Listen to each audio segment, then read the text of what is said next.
test. Words. Test words. In theory, we should be good. And there we go.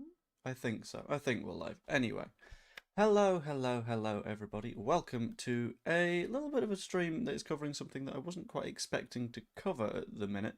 Because I was a bit World Cup fevery. I was looking forward to absolutely everything. I was thinking it's going to be absolutely fantastic. It's going to be a banger. And then news story after news story after news story have come out, and it is increasingly looking like it is not, in fact, going to be the roaring success that a lot of people over in the US and elsewhere think that this World Cup might be. It has a lot of potential to be a little bit of a damp squib, and I'm going to run through exactly why that is. I'm still going to do various bits of World Cup content here, there, and absolutely everywhere, just because who doesn't? It's the biggest sporting event on the planet. But America aren't treating it that way, and that is part of what the issue is. I am still excited. I've still got my wall chart right here. Thank you, the Radio Times.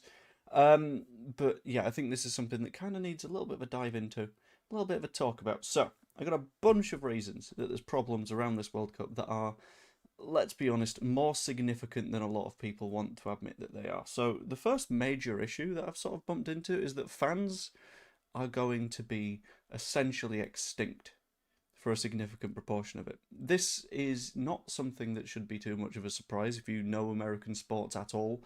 The likes of a Super Bowl have similar pricing. Super Bowl have a similar pricing structure. It's the same kind of thing for a WrestleMania. Any sort of large event that absolutely everybody wants to watch will have exactly the same issue, in which the prices are obscene. But when it's a case of there's this many games of football, over 100, I believe, in this World Cup, and therefore the supply for World Cup matches is incredibly spread out, which means that in theory it should be far simpler to get an affordable ticket. You are still in a position where, if I remember right, the cheapest ticket at the moment is going for something like $700, with the most expensive of the tickets coming out to something like 30,000, which is genuinely insane, and only made worse by the fact that not only do you have the sort of standard ticket resellers doing their thing, where it'll be a case of, okay, cool, so we bought a bunch of tickets and we'll sell them on to whoever we can for a little bit of a markup. No, it's FIFA that's also doing that. FIFA themselves have effectively bought back a bunch of tickets and are reselling them not for face value, but for a massively inflated price. I've seen like up to 40% more, which is only making the situation worse, which is further removing fans from the tournament. And the entire point of the World Cup is it's where all of the world's football fans come together and have a fantastic time, and that is effectively just being gotten just beheaded by both the US and FIFA, which, on the subject of removing fans from the game, another pretty big issue. A lot of people were looking at the World Cup last year and they were going, well, you see, if you've got a country that's looking relatively volatile in terms of international relations, you're going to kind of want them to not be as volatile throughout the length of the tournament. And you sort of assumed, all right, Infantino's given him a peace prize, which is absolutely nuts, but that might be his bribe to say, right, Donald, behave, be good. You're inviting the biggest show on earth to your door, maybe treat it that way. And it wasn't met with that in the slightest, because immediately afterwards they declared war on Iran, which is going as you would probably expect it to go. It's a war, it's not necessarily clean, and the issue is Iran are at the World Cup, which invites its own brand new issues, because if Iran are at the World Cup, then their players need to get in and their fans need to get in, or their fans would need to get in, because FIFA sold Iran's allocation of tickets to them, which was great. Okay, cool. You had a bunch of fans that were excited to go to the football and absolutely pumped and hyped and all this kind of stuff. And then that was recently met today with a news story from the Iranian Football Federation, where they have informed the press that every single one of the tickets that was sold to Iranian fans has been taken back. So no fans from Iran are actually going to get to attend the World Cup. They're not going to get a break from the fact that their country is being bombed. Instead, they are all being just told, no, you don't. Stay away. You're not going to come to the World Cup. Which is nuts, and it's an insane thing to do 2 days before the World Cup starts, 3 days before the US is in its first match, and I believe 4 or 5 days before Iran have their first game, to just say, no, actually, you're not coming in. Screw you, you're not going to be able to watch the World Cup in spite of having paid for tickets. Presumably they've been refunded, but that's not the point. The point is the World Cup is where everything gets put to one side and everyone gets to play a little bit of football and just sort of combine in the culture. And that has seemingly been binned for this one. And it's not only been banned for the fans, it's further been banned for the players. Because Iran's World Cup matches, I'll have a quick look at where they're meant to be. Hold on, because I've got my nice big wall chart, which means that I can just find Iran. There we go. Iran's matches are happening in Inglewood, I believe that's in California. Inglewood, I believe in California, and Seattle, which is also in the USA. The slight issue with that is, if you're Iranian, getting into the USA right now isn't the easiest of things to do. And they've sort of actively proceeded to try and make that harder, because Iran's national team has 2 days ago landed in Mexico in order to have their training camp there, which makes sense. Have a training camp in Mexico, that's all right, that's all well and good. Like, there's several sides with their training camps out in Mexico. However, those sides are able to spend a day or two in the US before their match and then fly back to Mexico to do the training and all that kind of stuff, then fly back to the US if they've got another match in the US. No. Iran are being forced to fly into the US on the day of their game, play, and then fly out also on the day of the game. Which doesn't quite seem like that fits the spirit of the World Cup. That is genuinely madness and absolutely unfair to the players who have earned their place there, like, without a doubt. If, in my opinion, if you are not willing to invite people into a World Cup, you shouldn't be able to host a World Cup. Githyanki has slightly corrected me, saying the Iranian team spokesman told state media that they're staying overnight before all 3 matches. That's great. However, Iran have also said that 15 officials and support staff have been denied visas altogether, which means that they will be without some physios, without analysts, without sports scientists, which is horrific. That is, without a doubt, in my opinion, removing any form of competitive opportunity for Iran, which means that if they absolutely bomb out in the group stage, they can very easily point to the organisational side of the game and go, well, no, because this is absolutely not on.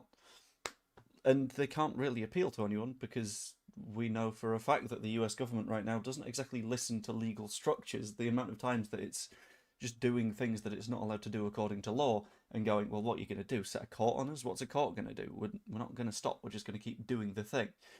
So it's insane. I don't quite understand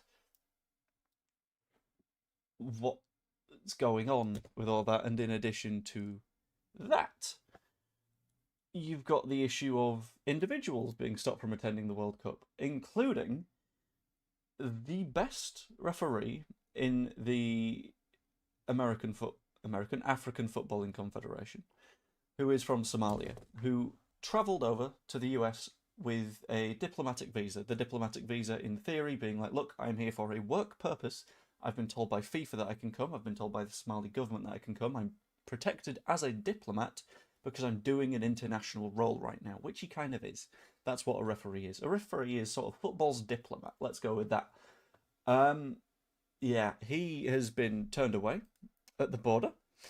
His name is Omar Artan, and he has since, well, before he set off, he gave a sort of statement to the BBC in Somalia saying that it's every referee's ambition to go to the World Cup. If you're a Somalian that's interested in football, let's be honest, your only chance of going to the World Cup is as a referee.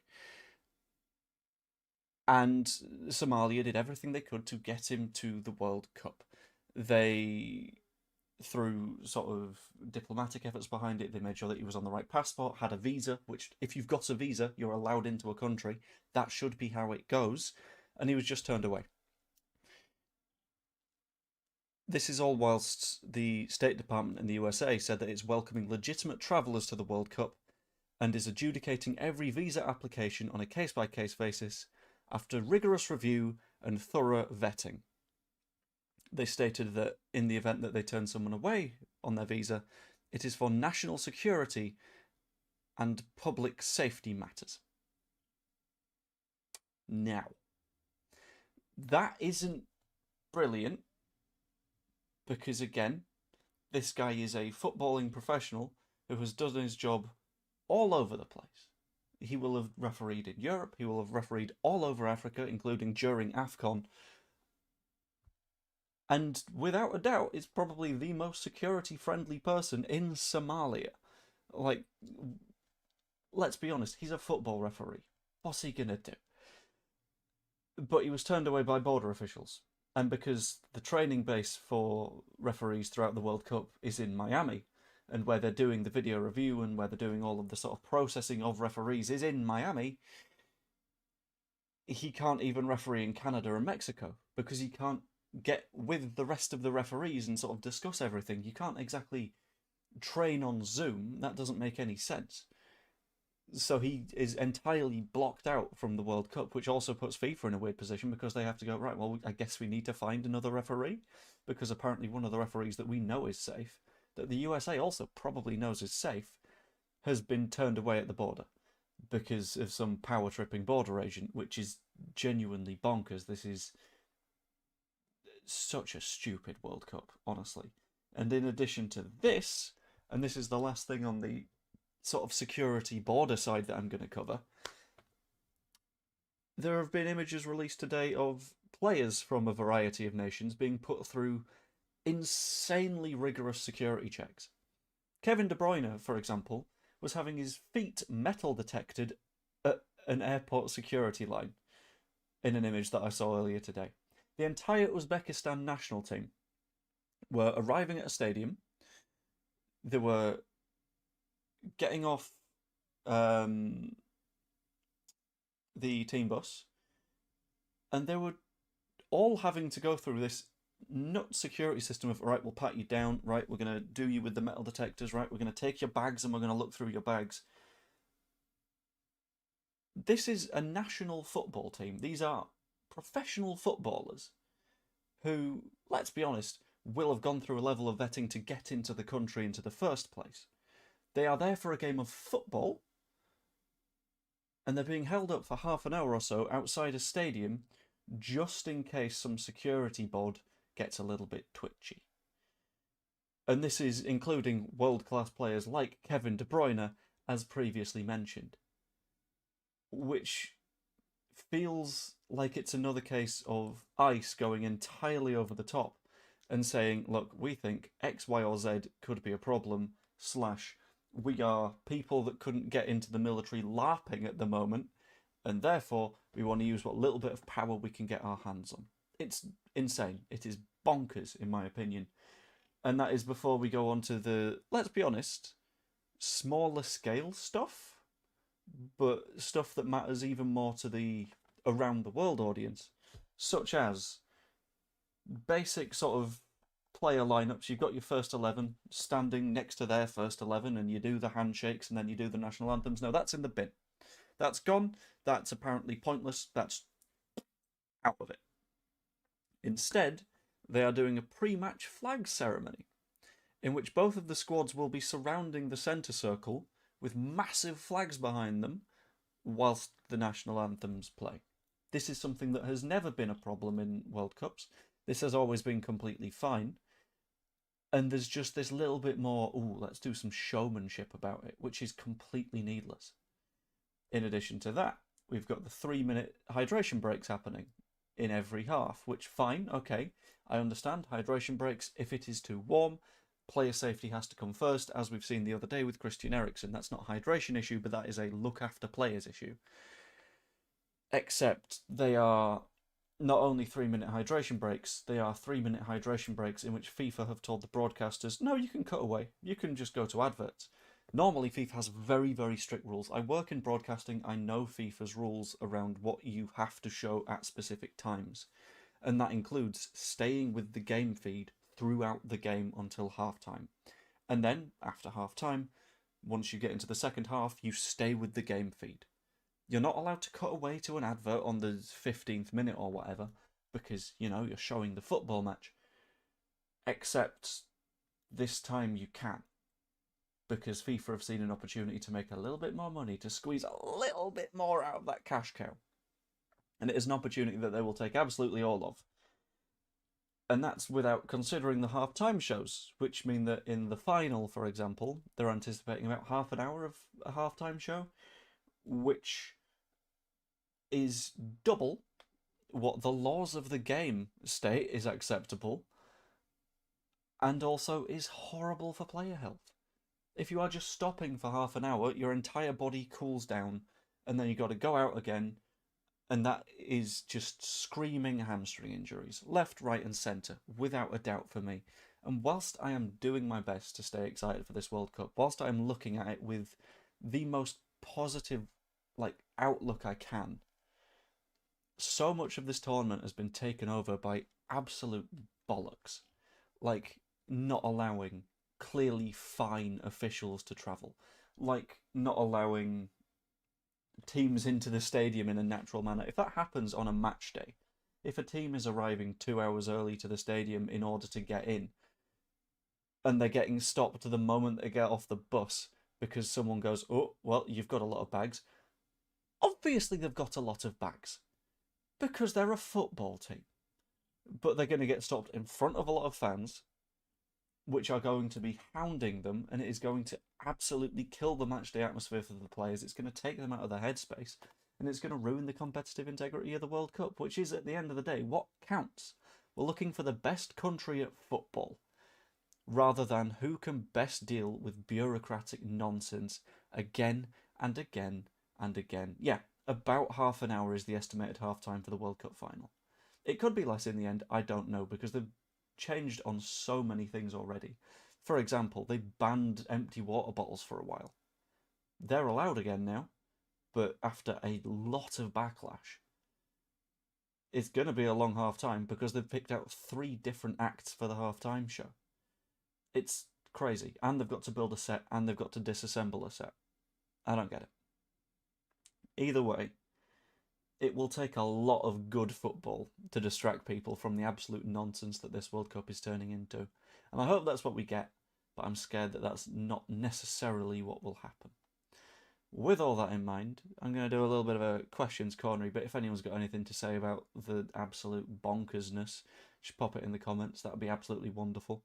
I'm going to be around for 5 more minutes, I think, and then I got to go grab something to eat, and my throat feels absolutely terrible, which is always fun.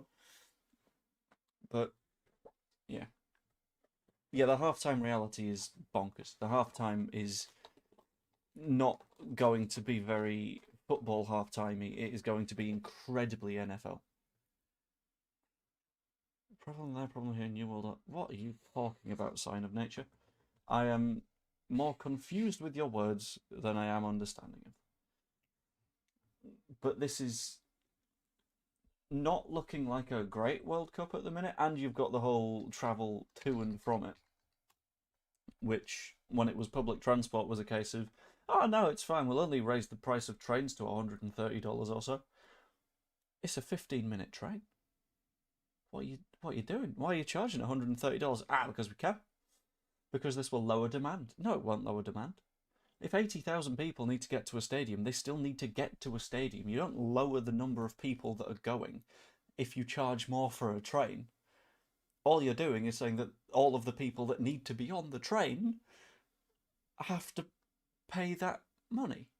It's just become an operation in how to squeeze as much money as possible out of the global population, out of the people that are desperate for the World Cup. Who can afford it? Exactly. And that will completely tell through when it comes to the atmosphere in the stadium as well, because it's not going to be your standard football fan that's there. It's going to be incredibly rich Americans that don't understand football. It's going to be content creators that are there under sponsored deals. And it's going to be a few fans of the teams that want to be there. But so many of the authentic fans are going to get squeezed out. Like if you're from Haiti, I'll give that as an example, which is a fairly impoverished country that is not in the best of situations, without a doubt. But if you're from Haiti and you're like, cool, I might be able to get to the World Cup if it's normal prices, and then you're looking at it now, you're going, well, that's a bit That's not great. And Haiti could realistically get out of the group. Normally they wouldn't, but 48 team World Cup, 32 teams go through. A lot of third places are going to make it. So Haiti could look at this and go, all right, realistically, if we beat... Give me a second. If we beat one of Morocco or Scotland as Haiti, brilliant. They're potentially through. Because 50% of the time, 3 points and a goal difference of -2 will get you out of the group stage. But they're not going to be able to travel because it's stupid expensive, both for tickets and to travel to and from the game, and there will be price hikes throughout the cities in the region as well. It's not looking great. And hopefully there is some level of atmosphere in those matches, purely because a lot of them haven't sold out because of the pricing. And a lot of the people that have gotten tickets aren't going to bring the atmosphere because they're not the kind of fans that are going to, which is nuts. But there is one thing that I am definitely looking forward to in this World Cup, and that is that if the USA comes second in their group, Iran comes second in their group, then the round of 32 is on the 3rd of July, the day before America's 250th birthday, the USA versus Iran. And imagine if Iran beat the USA on that day. That would be hilarious. In terms of predictions for England, I think we can make the semi-finals. I think we'd have a reasonably solid route towards them. I think as long as we play as well as we can, semi-finals or final is on the way. But it's tough. Not sure I'll be watching this one, not down to Trump or anything like that, just too many teams, too many games, and many games are on at the wrong time. Yeah, the timing is horrific as well. My shift times for work, I'm just going to drop this in here at the moment, are 2 a.m, 6 p.m, that's not too bad, 2 a.m, 11 p.m, midnight, 3 in the afternoon, that one's fine, 4 p.m, 4 p.m, 6 p.m, 6 p.m, 9 in the morning, midnight. It's not a very UK-friendly set of timings, which, to be fair, that's fine. That's going to happen from time to time. It's not always going to be friendly times for the UK when it comes to the World Cup. But it's going to lead to a lot of people not watching. And, like, Scottish fans, I feel bad for them, because they are on at... Let's have a look. 2 a.m, 1:30 a.m, and 11 p.m. So it's a bad time to be Scottish. When isn't it? And hopefully things turn out to be fine and it's a better World Cup than we expect. But I just felt like I wanted to do this quick little stream as a setting out of the issues at the moment. Why it's been hard to get super excited when I've considered making videos about sort of the England side. So, for example, I've got one coming about England's attacking structure and how the moment Harry Kane leaves the pitch, we are in genuine trouble because he does a lot at both ends of the pitch and how it structurally breaks us if he's not there. But then again, it's been a case of, or I could do a little bit of Leedsy stuff, and that's sort of a better vibe than all of the World Cup nonsense at the minute, because the World Cup stuff is just pain at points. But it's fine. It's fine. It'll work out. Whatever. Anyway, I'm going to leave that stream there. I'm going to have a video out for tomorrow, is my thinking. I'm not sure what on. I'll work it out as we go. Might try and get 2 out. 1 for England, 1 for Leeds. We will see. I'm going to try and do it both as much as possible for the next however long England are in the World Cup. But I'll prioritise the Leedsy stuff because that's what this channel mainly is. Although I do got an England shirt. A couple of people have been mad at me for getting the red one. But I'm going to get the red one. You know why? Because England away kits are a lot more fun than England home kits. And this reminds me of one of my first international tournaments. It was one of the Euros. Euro 2004 maybe? I don't know. Anyway, I'm going to leave it there. If you enjoyed, please pop a like on the stream. That would be massively appreciated.